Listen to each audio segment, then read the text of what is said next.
भारतीय राज्य व्यवस्था पॉलिटी पृष्ठ संख्या 95 से 102 तक। शुरू करते हैं राज्य के नीति निदेशक तत्व से। राज्य के नीति निदेशक तत्व का प्रथम पॉइंट, मूल अधिकारों को उपसीमित के द्वारा निर्मित अधिकारों को संवैधानिक सलाहकार BM राव की सलाह पर 2 भागों में विभाजित किया गया है।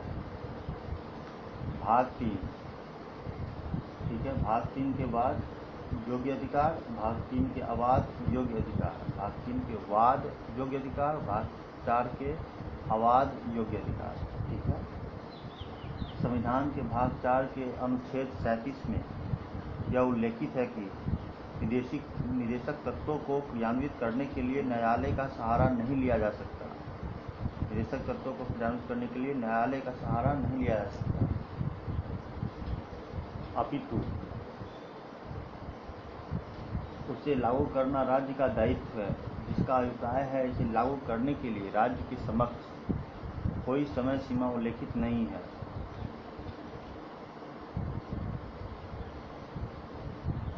राज्य के द्वारा बनाई गई किसी विधि को इस आधार पर न्यायालय में चुनौती नहीं दी जा सकती कि यह निदेशक तत्वों के प्रावधान के विरुद्ध है। इसलिए निदेशक तत्व राज्य के लिए बाह्यकारी नहीं है, बल्कि इनके प्रकृति नैतिक हैं, जिसका क्रियान्वयन राज्य की इच्छा पर निर्भर है। अवाध योग्य होने के कारण निदेशक तत्वों की कठोर आलोचनाएं की गई। यह अवाध योग्य है भाग 4 में, तो इस कारण से निदेशक तत्वों की कठोर आलोचनाएं की गई। इसे चुनावी घोषणा पत्र कहा गया है। नीति निदेशक तत्व को चुनावी घोषणा पत्र भी कहा गया है। घोषणा पत्र भावनाओं का कूड़ादान कहा गया है। पुण्य आत्माओं की महत्वाकांक्षा कहा गया।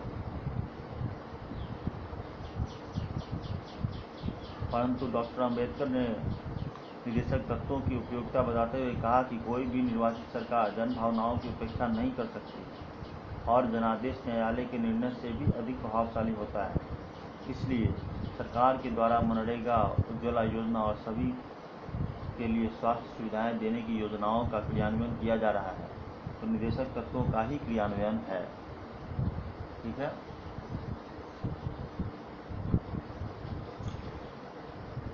अगले कुछ बिंदु इसमें है। कल्याणकारी राज्य। कल्याणकारी राज्य क्या है? कल्याणकारी राज्य वेलफेयर स्टेट। इसको हम जानते हैं क्या है निदेशक तत्व। निदेशक तत्व, निदेशक तत्व में राज्य के कल्याणकारी रूप में चित्रित किया गया है और कल्याणकारी राज्य के द्वारा सामाजिक, आर्थिक एवं राजनीतिक न्याय उपलब्ध कराए जाएंगे अनुच्छेद 38 के अंतर्गत, ठीक है। कल्याणकारी राज्य के द्वारा सामाजिक, आर्थिक एवं राजनीतिक न्याय उपलब्ध कराए जाएंगे अनुच्छेद 38। आय एवं अवसर की विषमता न्यूनतम होगी। आय एवं अवसर की विषमता न्यूनतम होगी तथा अर्थव्यवस्था का संचालन इस प्रकार होगा जिससे सार्वजनिक हितों की प्राप्ति हो तथा संपत्ति का केंद्रीयकरण कुछ हाथों में नहीं होने दिया जाएगा अनुच्छेद 39B(c), ठीक है। संपत्ति का केंद्रीयकरण कुछ हाथों में नहीं होने दिया जाएगा अनुच्छेद 39B और C। उपरोक्त प्रावधानों से यह प्रतीत होता है कि समाजवादी आदर्श निदेशक तत्वों को अंतर्निहित है और डॉक्टर अम्बेडकर ने कहा था कि भारतीय लोकतंत्र की स्थापना के साथ राजनीतिक लोकतंत्र लागू हो गया। डॉक्टर अम्बेडकर ने कहा था कि भारतीय लोकतंत्र की स्थापना के साथ राजनीतिक लोकतंत्र लागू हो गया, परंतु सामाजिक आर्थिक लोकतंत्र की स्थापना के लिए निदेशक तत्वों की अत्यधिक प्रासंगिकता है। परंतु सामाजिक आर्थिक लोकतंत्र की स्थापना के लिए निदेशक तत्वों की अत्यधिक प्रासंगिकता है। यह उल्लेखनीय है कि संविधान के आदर्श समाजवादी हैं, परंतु 1991 में उदारीकरण एवं निजीकरण की आर्थिक नीति अपनाई गई। संविधान के आदर्श क्या हैं? समाजवादी हैं, परंतु 1991 में उदारीकरण और निजीकरण आर्थिक नीति अपनाई, जिसके द्वारा स्वास्थ्य एवं शिक्षा जैसे सामाजिक परिवेश में भी निजी उद्यमियों का प्रवेश हो गया, जिससे आलोचक समाज आदर्शों के प्रतिकूल मानते हैं। परंतु परंतु यह उल्लेखनीय है कि भारत में राज्य नियंत्रित अर्थव्यवस्था बुरी तरीके से विफल हो गई। राज्य नियंत्रित अर्थव्यवस्था बुरी तरह से विफल हो गई और 1991 के बाद समूचे विश्व में उदारीकृत आर्थिक प्रणाली का प्रयोग किया गया, जिसमें चीन जैसा समाजवादी देश भी है। इसलिए उदारीकरण के द्वारा नई आर्थिक रणनीति का प्रयोग किया गया है, जिससे कल्याणकारी योजनाओं को प्रभावी बनाया जा सके, क्योंकि सामाजिक वस्तुओं के वितरण के लिए उत्पादन कुशल होना चाहिए। सामाजिक वस्तुओं के वितरण के लिए उत्पादन कुशल होना चाहिए। ठीक है, देखते हैं आगे। एक और नीति निदेशक तत्वों में एक बिंदु है सामाजिक आर्थिक अधिकार। भाग 3 के मूल अधिकारों के अध्याय में संविधान के भाग 3 के मूल अधिकारों के अध्याय में नागरिक अधिकारों का प्रावधान किया गया है। भाग 3 के मूल अधिकारों के अध्याय में नागरिक अधिकार क्या क्या है उसके प्रावधान किए गए हैं, जबकि भाग 4 के निदेशक तत्वों में सामाजिक आर्थिक अधिकारों का प्रावधान है। सामाजिक आर्थिक अधिकारों का प्रावधान है भाग 4 और भाग 3 में है नागरिक अधिकारों का प्रावधान। नागरिक अधिकार, ठीक है, इसमें है काम का अधिकार, वृद्धावस्था में सहायता का अधिकार, स्वास्थ्य का अधिकार तथा अन्य वंचित परिस्थितियों में सहायता का अधिकार। अनुच्छेद 41 के तहत, ठीक है। और भी इसके बिंदु हैं 6 वर्ष तक के बच्चों के लिए निःशुल्क अनिवार्य शिक्षा का प्रावधान। इसमें है 6 वर्ष तक के बच्चों को निःशुल्क अनिवार्य शिक्षा का प्रावधान अनुच्छेद 45 में है। निःशुल्क एवं वैधानिक सहायता का अधिकार। अगला है कार्य की बेहतर परिस्थितियां और कार्य के दौरान आराम का अधिकार। महिलाओं को प्रसूति सुविधाओं का अधिकार, महिलाओं को प्रसूति सुविधाओं का अधिकार मिलेगा। ये सब है नीति निदेशक तत्व, ठीक है। जिसमें अनुच्छेद 45 में है बच्चों के 6 वर्ष तक के निःशुल्क शिक्षा का प्रावधान और वंचित परिस्थितियों में सहायता का अधिकार अनुच्छेद 41, ठीक है, ध्यान रखिएगा।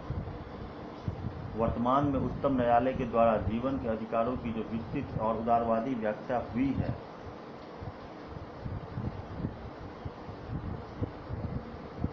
उससे जीवन का अधिकार भाग 4 के निदेशक तत्वों के साथ पूरक प्रतीत होते हैं।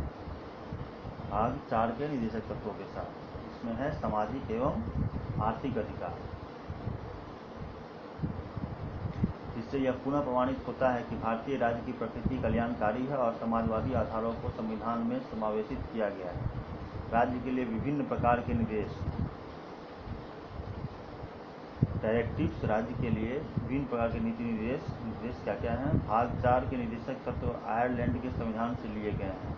भाग 4 के डायरेक्टिव पॉलिसी आयरलैंड से संविधान से लिए गए हैं। इंस्ट्रूमेंट्स ऑफ इंस्ट्रक्शन, जिस पर भारतीय शासन अधिनियम 1935 में उल्लेखित निर्देशों के पत्र 101 का प्रभाव भी है, 101 का प्रभाव भी है, ठीक है। 1935 का जो था उसका भी प्रभाव है, जिसके अनुसार ग्रामीण स्वायत्त शासित संस्थाओं का पंचायतों के रूप में विकास किया जाएगा।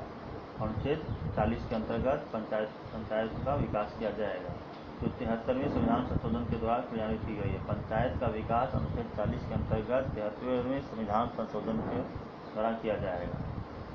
और एक बिंदु है राज्य के द्वारा गाय, बच्चों एवं अन्य दुधारू पशुओं के वध को प्रतिबंधित किया जाएगा तथा दवाइयों, औषधि उपयोग के अलावा मद्यपान की सेवन की प्रतिबंधित किया जाएगा, ठीक है। मद्यपान को प्रतिबंधित किया जाएगा और गाय, बच्चों और दुधारू पशुओं के वध को प्रतिबंधित किया जाएगा,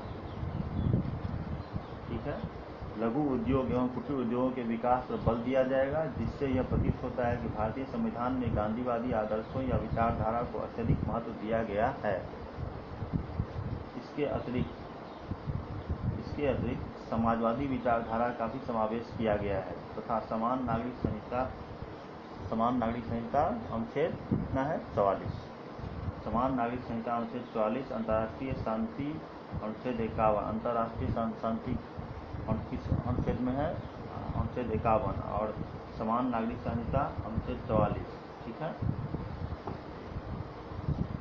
इसमें आपको जो गांधीवादी विचारधारा थी वो अत्यधिक महत्वपूर्ण रूप माना गया है। इसके अतिरिक्त समाजवादी विचारधारा का भी समावेश किया गया है तथा समान नागरिक संहिता, अंतर्राष्ट्रीय शांति, समान कार्य के लिए समान वेतन, ठीक है, समान कार्य के लिए समान वेतन, समान करके समान वेतन, वन्य जीवों की संरक्षण, कार्यपालिका एवं न्यायपालिका के बीच पृथक्करण के उदारवादी विचारों को भी स्वीकार किया गया है।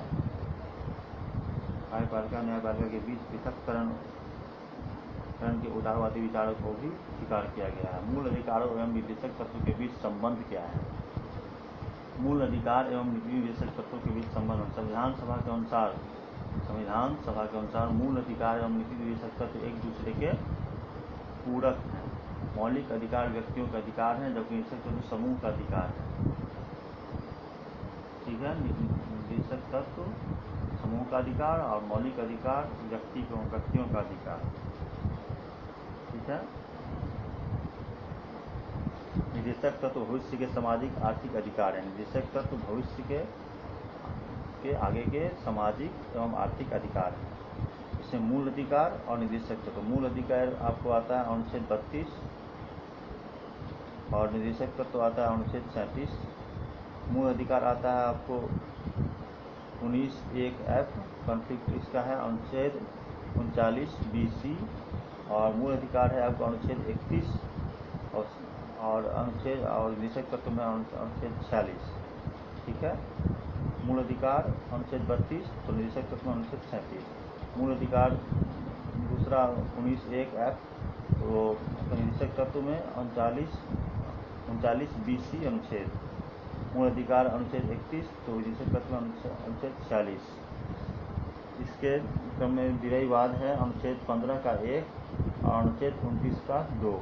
ठीक है, उपक्रम विवाद है। ठीक है, तो हम 102 पृष्ठ तक पहुँच चुके हैं। आगे फिर अगले वीडियो क्लिप में होगा।